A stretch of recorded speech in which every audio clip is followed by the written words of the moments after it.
السلام علیکم ورحمۃ اللہ وبرکاتہ۔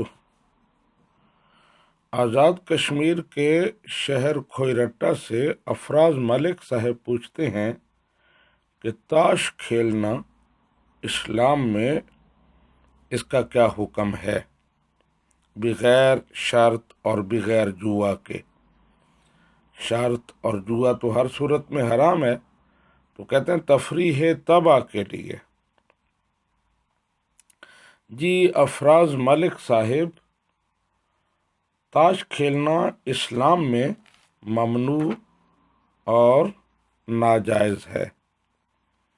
یہ شطرنج کے قبیلہ سے ہے۔ اسی طرح کا ایک کھیل ہے، اسے چوسر کہا جاتا ہے۔ حدیث پاک میں صراحت کے ساتھ اسے منع کیا گیا ہے۔ ائمہ و فقہا نے اسی پر قیاس کرتے ہوئے شطرنج کو اور تاش اور اس قبیل کے دیگر جو کھیل ہیں ان کو ناجائز اور ممنوع قرار دیا ہے۔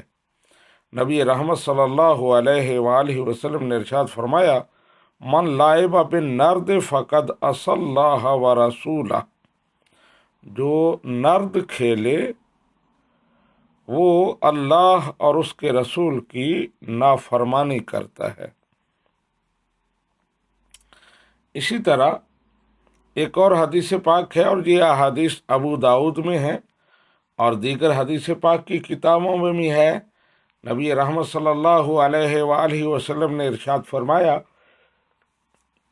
وَمَن لَعِبَ بِالنَّرْدِ شِير فَكَأَنَّمَا غَمَسَ يَدَهُ فِي لَحْمِ خِنزِيرٍ وَدَمِهِ، کہ جو چوسر کھیلتا ہے، نرد شیر کھیلتا ہے، وہ ایسے ہے جیسے خنزیر کے گوشت میں اور اس کے خون میں ہاتھ ڈالتا ہے۔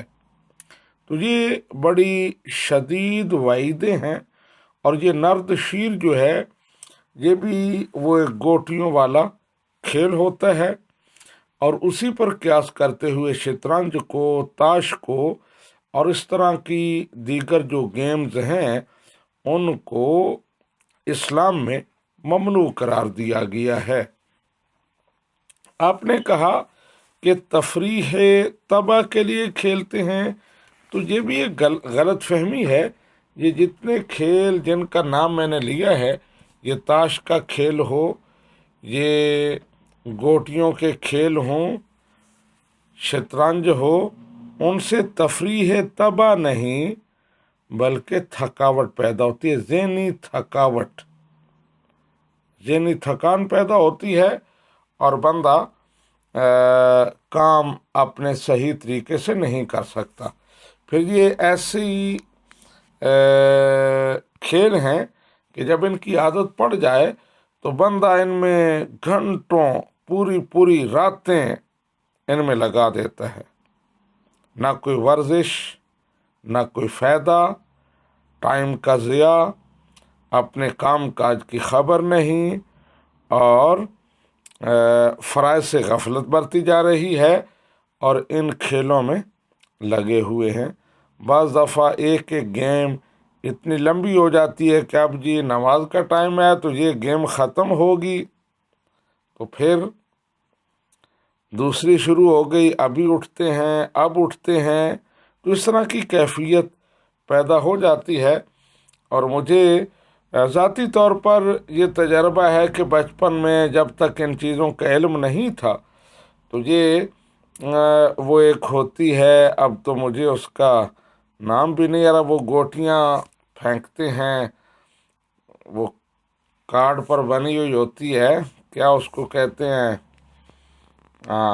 لوڈو، اور اس طرح کی گیمیں پوری رات ان میں گزر جاتی تھی، اور صبح نماز کی خبر نہیں ہے۔ تو اس لیے اس طرح کے گیمز جو ہیں وہ جائز نہیں ہیں۔ کسی بھی کھیل کی جواز کی 3 شرطیں ہیں اسلام میں۔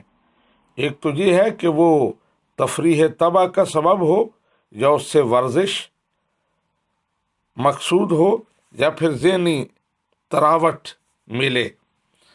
اس کے علاوہ دوسرا یہ کہ وہ بذات خود ناجائز نہ ہو، شریعت اس سے روکا نہ ہو اور اس میں کوئی ناجائز بات بھی نہ ہو. مثلا کرکٹ اور فٹ بال وغیرہ یہ جائز گیمز ہیں، ان سے ورزش ہوتی ہے، لیکن اگر ان میں بے پردگی ہو جائے، شورٹ لباس پہن لیا جائے، تو اس وجہ سے یہ ناجائز ہو جائیں گی. اور تیسری شرط یہ ہے کہ وہ کھیل شرعی جو واجبات ہیں ان سے کوتاہی اور غفلت کا سبب نہ بنے. ھذا ما عندی واللہ ورسولہ اعلم بالصواب.